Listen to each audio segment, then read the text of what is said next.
Alors, nous avons le plaisir d'accueillir pour cette conférence de clôture Paul-Loup Veille-Dubuc, qui est philosophe et qui travaille à l'Espace éthique d'Île-de-France, à qui nous allons donner la parole dans une minute. Mais simplement pour vous redire en fait les raisons qui nous ont amenés à convier Paul-Loup Veille-Dubuc à venir échanger avec nous. Eh bien, ça a été la parution de son ouvrage, en fait, L'injustice des inégalités sociales de santé. Alors non seulement les inégalités sociales de santé sont au cœur, comme vous le savez, des finalités de notre action, mais vraiment c'est quelque chose qui nous porte et qui donne beaucoup de sens en fait à nos programmes, à nos activités.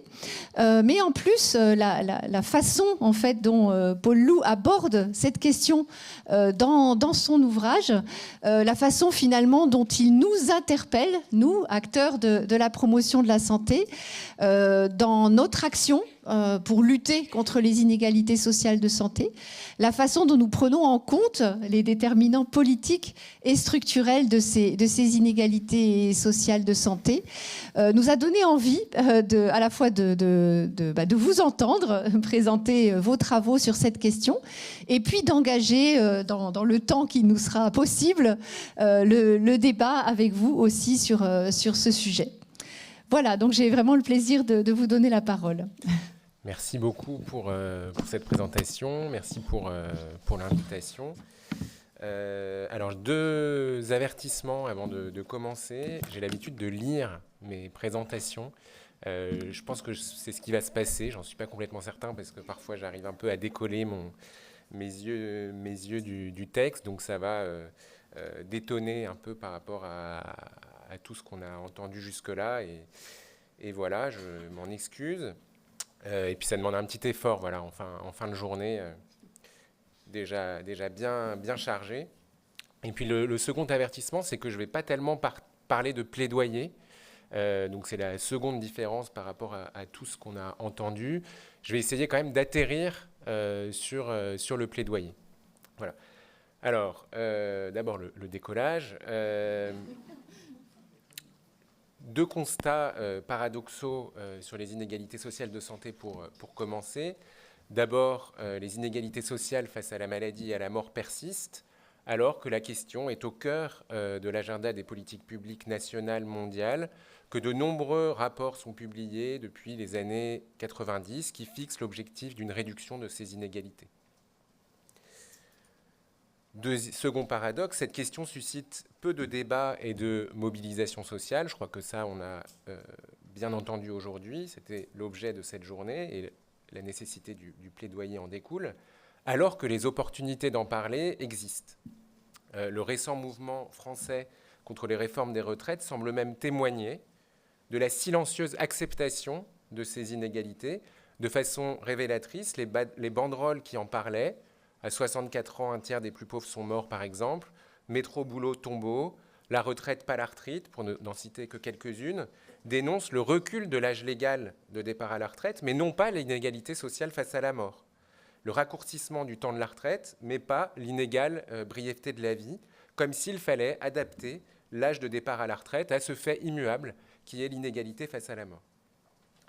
Alors, pour expliquer ces 2 constats, je propose une hypothèse qui est que ces 2 paradoxes s'expliqueraient peut-être par une certaine façon de problématiser les inégalités sociales de santé, c'est-à-dire de les considérer comme un problème, comme une injustice, façon de problématiser que je qualifie de libérale égalitaire, je vais expliquer ce que ça veut dire, et qui sous-tend, à mon avis, cette conception libérale égalitaire, une certaine conception de la promotion de la santé.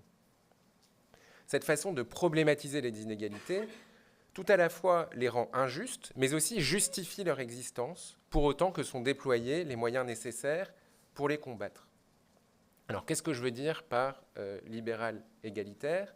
Le libéralisme égalitaire, grosso modo, c'est un courant philosophique du libéralisme politique qui se développe à partir de la publication d'un livre très célèbre, le livre de John Rawls, Théorie de la justice, publié en 1971, et qui ensuite, ce courant se développe avec des représentants bien connus comme Amartya Sen, Ronald Dworkin, etc. Il y a bien sûr des différences entre ces auteurs, mais l'idée phare est qu'une société juste est une société organisée de telle sorte que les individus ont une chance égale de réaliser leur projet de vie. Ce qui est visé, c'est l'égalité des opportunités entre les individus. L'objet de la justice, ce ne sont pas des visions du bien, des philosophies de la vie, des goûts personnels, des valeurs. Cela, ni les philosophes, ni les États ne peuvent le déterminer.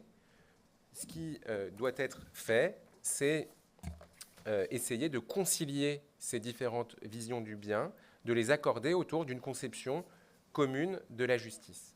Il n'est pas question donc, selon cette conception, que les individus soient forcés d'être en bonne santé ou de vivre longtemps en adoptant des comportements favorables à la santé. Ils subiraient alors l'arbitraire de forces sociales. Ce qui peut être juste ou injuste, c'est la répartition des moyens, des conditions dont disposent les individus ou dont disposent les groupes sociaux pour réaliser leurs valeurs. Alors, il me semble que la promotion de la santé telle que décrite dans la Charte d'Ottawa est complètement imprégnée de cette philosophie. Alors, bien sûr, il y a eu beaucoup d'interprétations de cette charte, beaucoup d'usages pratiques politiques de cette charte. Il y a des accentuations plus ou moins individualistes, plus ou moins collectivistes, en fonction des acteurs nombreux qui se la sont appropriés depuis maintenant 40 ans qu'elle existe et qu'elle connaît des reformulations multiples par l'Organisation mondiale de la santé. Mais on peut dire que cette charte s'inscrit dans une pensée libérale égalitaire et en particulier dans la filiation de la théorie des capacités d'Amartya Sen. Il faut égaliser les capacités réelles ou capabilités dont disposent les individus de mener les vies qu'ils ont des raisons personnelles de vouloir vivre. La Charte d'Ottawa revendique exactement le même objectif dans le champ de la santé. La promotion de la santé désigne les processus par lesquels des individus ou des groupes acquièrent davantage de contrôle sur leur santé, ce que peut désigner par empowerment. L'objectif, donc, n'est pas que les individus et les populations soient en bonne santé, je me répète, mais qu'ils disposent des opportunités de l'être, conformément à l'idée qu'ils se font de la vie et de la santé, ce qui suppose des ressources de divers ordres et des interventions, certes structurelles, spatiales, architecturales, symboliques, sur l'estime de soi, compétences psychosociales, cognitives, la connaissance, la littératie en santé, bien sûr financières, matérielles, accès à l'eau, à la nourriture, etc. Et bien sûr aux soins, à des possibilités de se chauffer, etc. Bref, les inégalités sociales de santé sont injustes parce qu'elles résultent d'inégalités en matière d'opportunités. Égalité des chances, égalité des opportunités, c'est cela, je pense, la matrice théorique de ce libéralisme égalitaire. Il me semble qu'il existe une autre façon de voir l'injustice de ces inégalités, qui est inspirée d'une autre conception de l'injustice qu'une philosophe américaine, Iris Marion Young, a nommée l'injustice structurelle. Cette idée, cette conception de l'injustice, tient précisément que certaines façons de vivre peuvent être considérées comme injustes en elles-mêmes. Certaines habitudes de vie, certains métiers, certaines formes de vie ne devraient pas exister. Il faut voir alors ces façons de vivre non plus comme les expressions de valeurs personnelles, mais comme les expressions de positions sociales définies comme les places occupées par des groupes d'individus dans une structure hiérarchisée. Pour Iris Marion Young, l'injustice structurelle advient, je la cite, quand des processus sociaux, une multitude d'actes faits par des individus, des institutions, le plus souvent de façon involontaire, aboutissent à ce que des groupes de population se trouvent en position de domination ou privés des moyens de développer leurs propres capacités. Ce qui est injuste alors, ce n'est plus le manque d'opportunités, mais c'est la cause de ce manque, c'est-à-dire les processus de domination par lesquels des groupes d'individus subissent dans leur chair les actions d'autres individus. Alors c'est un peu abstrait pour le moment, mais je vais prendre un exemple. Prenons l'exemple des ravages de la consommation de nourriture et de boissons à forte teneur calorique à travers le monde, ce qu'on appelle communément donc la junk food. On en a parlé ce matin. Chaque année, donc, des tonnes de junk food sont produits, vendus, consommés à travers le monde. La consommation régulière de ce type de nourriture est considérée comme une cause majeure d'une multitude de maladies marquées par de forts gradients sociaux, je n'y reviens pas. Et il a été montré comment, dans certains endroits du monde, les producteurs de junk food ciblaient des zones les plus pauvres pour recruter des consommateurs particulièrement enclins à manger et à boire ces produits à la fois peu coûteux et à forte teneur énergétique, bien que peu nourrissants et destructeurs pour la santé. Bien sûr, les producteurs de ce produit ne sont pas les uniques responsables de ces ravages. Il faut aussi que la grande et la petite distribution distribuent. Il faut que les États autorisent, laissent faire. Il faut que les consommateurs consomment. La consommation étant la condition même de la production. Selon la définition de l'injustice structurelle proposée par Iris Marion Young, l'injustice réside dans le fait que par la production même de ces nourritures, des acteurs hétérogènes concourent, sans toujours le vouloir, à la production et au maintien de ces habitudes de consommation et contribuent donc à entretenir ces inégalités de santé. L'injustice de la consommation massive de ces nourritures réside donc dans leur production même, ce qui implique donc le ciblage de zones et le profilage des futurs consommateurs. Plus largement, l'injustice réside dans le système mondialisé de la production alimentaire, dans son ensemble, qui, en favorisant le fait que les produits les plus nutritifs et les plus sains sont aussi les plus coûteux, favorise l'existence de déserts, ce qu'on appelle des déserts alimentaires.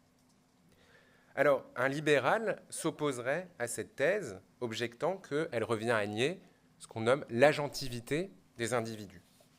Ce n'est pas parce qu'on produit des produits qu'ils seront consommés. La production n'implique pas la consommation.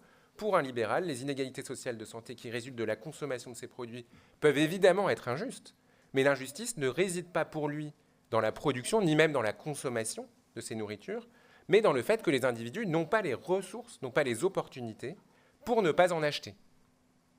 La solution à ce problème devrait donc être de promouvoir la santé par des mesures comme des programmes d'éducation ciblés sur les quartiers prioritaires, la mise à disposition de produits sains dans les cantines scolaires, les incitations financières données aux commerçants de vendre des produits bons pour la santé, le Nutri-Score, par exemple. Le tenant de la thèse de l'injustice structurelle pourrait répondre que c'est vrai que la production de ces produits n'entraîne pas nécessairement leur consommation, mais il est tout aussi vrai que cette production contribue à produire et à maintenir une structure inégalitaire.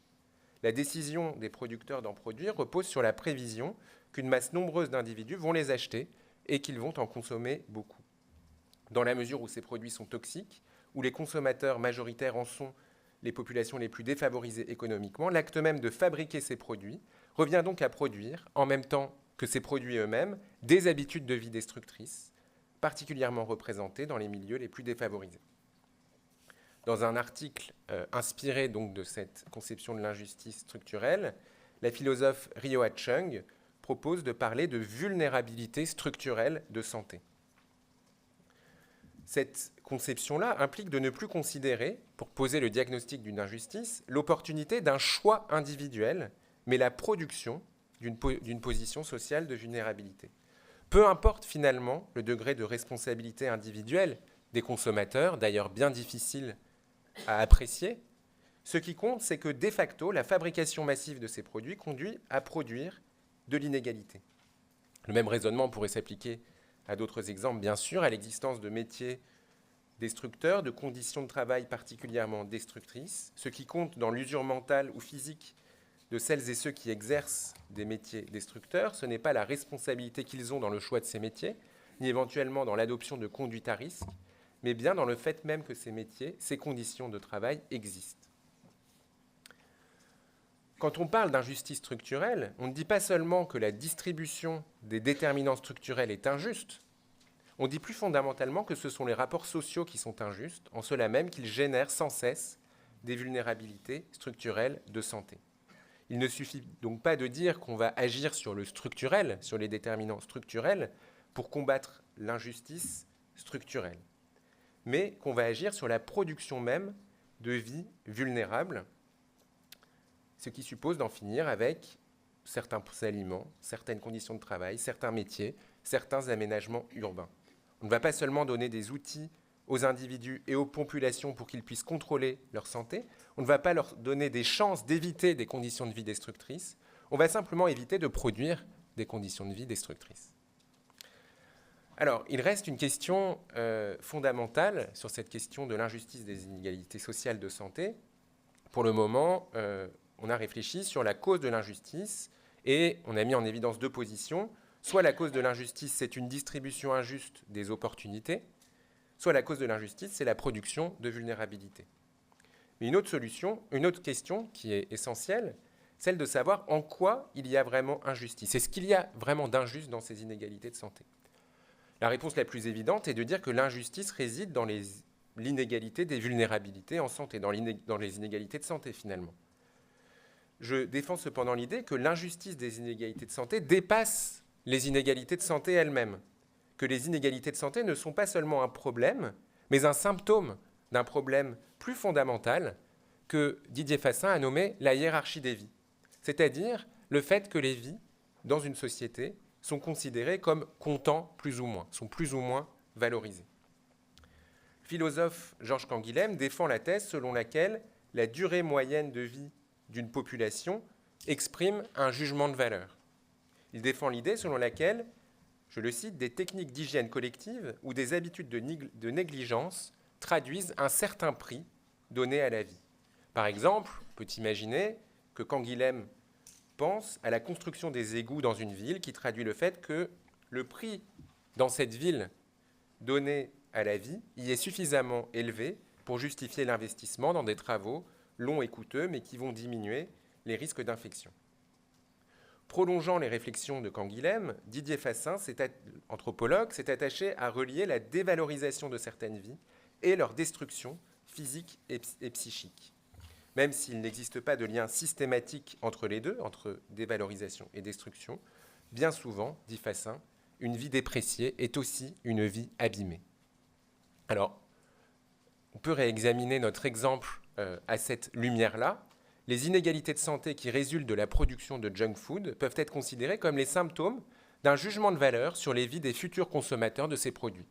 Il semble que ni les producteurs, ni les distributeurs, ni les États ne jugent ces vies suffisamment importantes pour, respectivement, ne pas les produire, ne pas les distribuer ou ne pas les autoriser. Alors maintenant, qu'est-ce que ça apporte finalement de parler de hiérarchie des vies ici? À quoi ça sert de dire que les inégalités de santé ne sont pas le problème, mais le symptôme du problème? Eh bien, tout simplement parce que la hiérarchie des vies ne produit pas seulement des inégalités de santé injustes, mais surtout, elle les rend acceptables, y compris auprès des plus défavorisés. C'est peut-être là que réside l'injustice la plus fondamentale. Si je reviens à notre exemple, en produisant des aliments mauvais pour la santé, non seulement les producteurs estiment acceptable que les consommateurs soient plus exposés aux risques que le reste de la population, mais ils fondent également ces jugements sur l'acceptabilité de ces risques par la société dans son ensemble et surtout par les consommateurs eux-mêmes. La relation producteur-consommateur peut être décrite donc comme une relation asymétrique, une relation de domination dans laquelle un certain prix est négocié et accepté par les consommateurs eux-mêmes. À travers ces pratiques de consommation, les individus, en consentant à être exposés à des risques pour leur santé, acceptent ainsi le jugement porté par les producteurs et s'approprient ce jugement sur la valeur de leur propre vie. Alors, on pourrait objecter ici, et ce serait très légitime de le faire, qu'il est excessif de prétendre que les consommateurs consentent à ces risques, car il est probable que pour la majorité d'entre eux, ils ne soient pas conscients ou ne comprennent pas pleinement les risques associés à la consommation de ces produits. Et à partir de cette objection, finalement, on revient à une argumentation libérale et égalitaire. Puisque c'est un problème de compréhension, alors c'est un problème de littératie en santé. Il faut donc investir dans des ressources pour éduquer les individus. Mais on pourrait objecter à ça que c'est précisément parce qu'ils consentent à leur vulnérabilité physique et psychique que les individus des classes socio-économiques inférieures ont tendance à ignorer ou à ne pas être conscients des risques auxquels ils sont exposés. L'ignorance n'est pas seulement le résultat d'un manque de connaissances ou de compétences, elle peut être considérée comme le résultat d'un manque d'intérêt, d'une indifférence, voire d'une résignation. Le concept d'habitus de Pierre Bourdieu peut être utile pour montrer comment les individus des classes socio-économiques inférieures, à travers leur ignorance et leur manque de compréhension, expriment inconsciemment un jugement de résignation face à la vie. C'est à travers ce prisme bourdieusien que plusieurs études rendent compte des différences significatives en matière de littératie en santé entre les groupes sociaux. Si la valorisation des petits plaisirs de la vie, la méconnaissance des symptômes, la représentation d'un corps exclusivement comme outil, l'indifférence à l'égard des discours santéistes, la défiance envers la médecine se manifestent le plus souvent statistiquement dans les milieux les plus populaires, ce n'est pas d'abord le fait d'une ignorance ou d'une incompétence, mais peut-être d'une résignation face à l'inévitable, qui pousse à développer ce que Bourdieu avait nommé le goût du nécessaire. Voilà, alors je vais maintenant conclure. Donc, ce que j'ai voulu faire, c'est essentiellement présenter différentes façons de penser l'injustice des inégalités sociales de santé. Évidemment, je penche plutôt pour la dernière, mais le message essentiel que je voudrais vous proposer, c'est qu'il est important de considérer qu'il y en a plusieurs et qu'il faut les mettre en regard et en confrontation les unes aux autres, que la conception libérale égalitaire est hégémonique et il m'a paru important de montrer qu'elle n'épuise pas l'ensemble des possibles, l'ensemble des conceptions possibles de l'injustice de ces inégalités. Et comme promis, je voudrais atterrir sur le plaidoyer et vous proposer 2 pistes de réflexion qui me sont venues en écoutant un peu ce qui s'est dit aujourd'hui. Il me semble que